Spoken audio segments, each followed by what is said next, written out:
Coordinator for Ride the Fault Line. Rodney McConnell is on the phone to talk to us about this fantastic event that happens time and time again. How you doing, Rodney? Doing pretty well. Right now I'm on my way to Illinois to begin marking the route for next week's biking event. Awesome. And he's driving, so we're going to have to let him be hands-free, folks, so just listen up. So it's June 8th through the 14th, correct? That's right, Sunday through Saturday. Okay. So how long is it actually that you're on your bicycles? I know you go through 3 states, and it takes a minute, but how long each day are you on your bicycles? Well, there are a variety of routes most days, so the participants can choose a distance that suits their abilities. Unlike when we first began this tour, where we rode from the start and stopped at like 5, 6 different towns, a different one each night, and then finished up where we started. Now we have gone to a system where we stay in like 2 different communities, one for the first half of the week, one for the second half of the week, and in each community we will go out and ride 2 or 3 different loop routes each day. So the distances aren't quite as extreme as they used to be when you had to get from one town to another. You probably have more people participating since you made that change too, don't you? Yes, because people like the flexibility.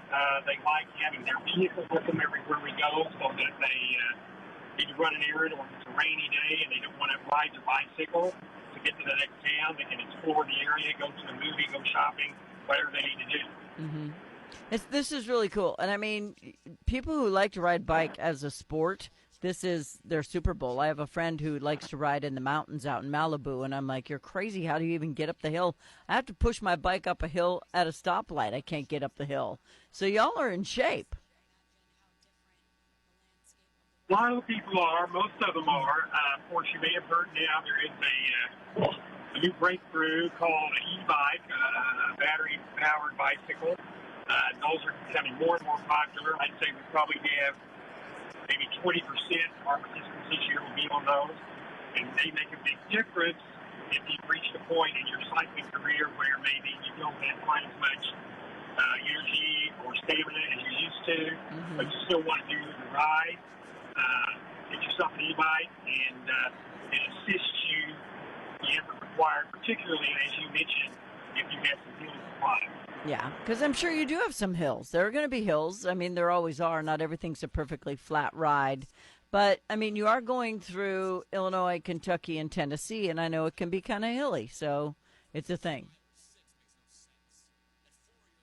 Yeah, we have more hills now than we did when we began this ride about 12 years ago. One of the main features that we mentioned back in those days was how flat it was and easy to climb. But very quickly people realized there's no hills to climb. There's also not any hills to post down and get great. And so, yeah.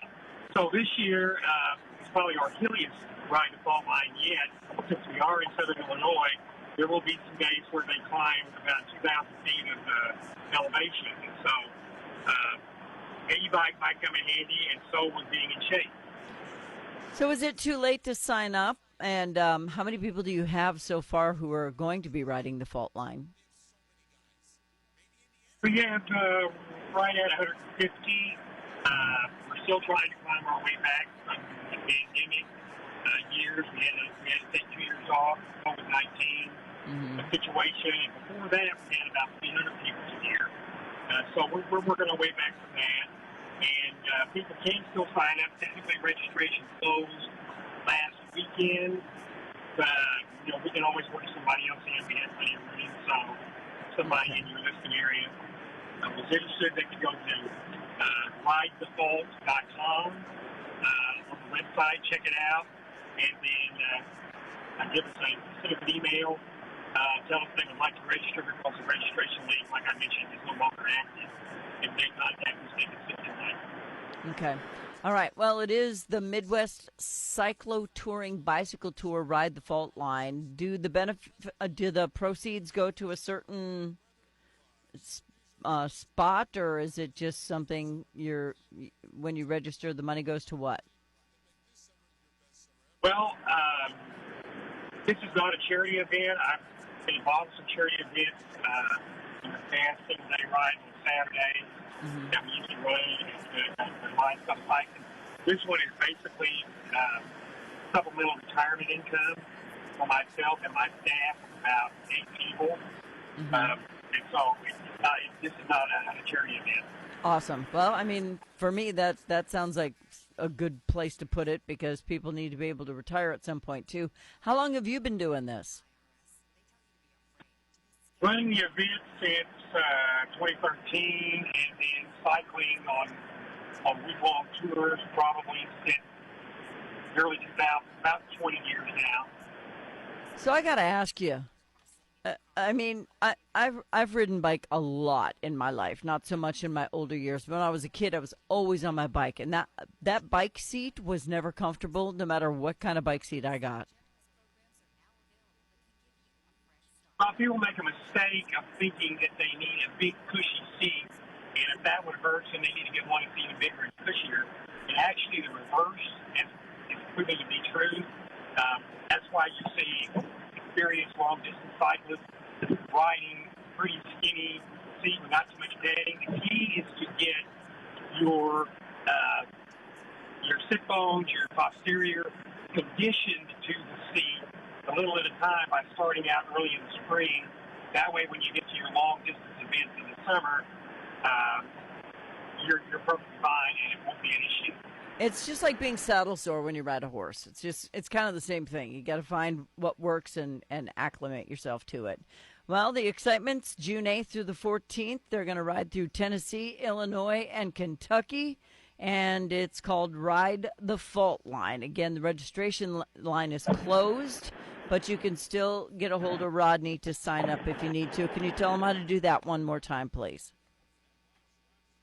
Okay, best way to go to the website, www.ridethefault.com, and there will be a contact page there. If you click on that, it will give you my email and phone number, because the registration link, if you click on that, it's saying that it's closed. Okay. So you need to contact me directly. And what does it cost, somebody wants to know? For the entire 7-day ride, I believe the rate now, and this is not a rate during the season, but I believe the rate now is $495 for the week. And then there's an extra charge if you want the included meals. Some people do, some people don't, so we break that out separately. Okay.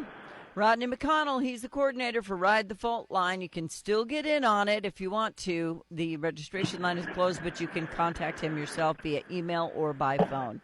Rodney, thank you, sir. Good luck and happy marking the route. Hey, I plan to have fun. It's going to be a long day. Yeah, it is. It is. All right. Have a good one, brother.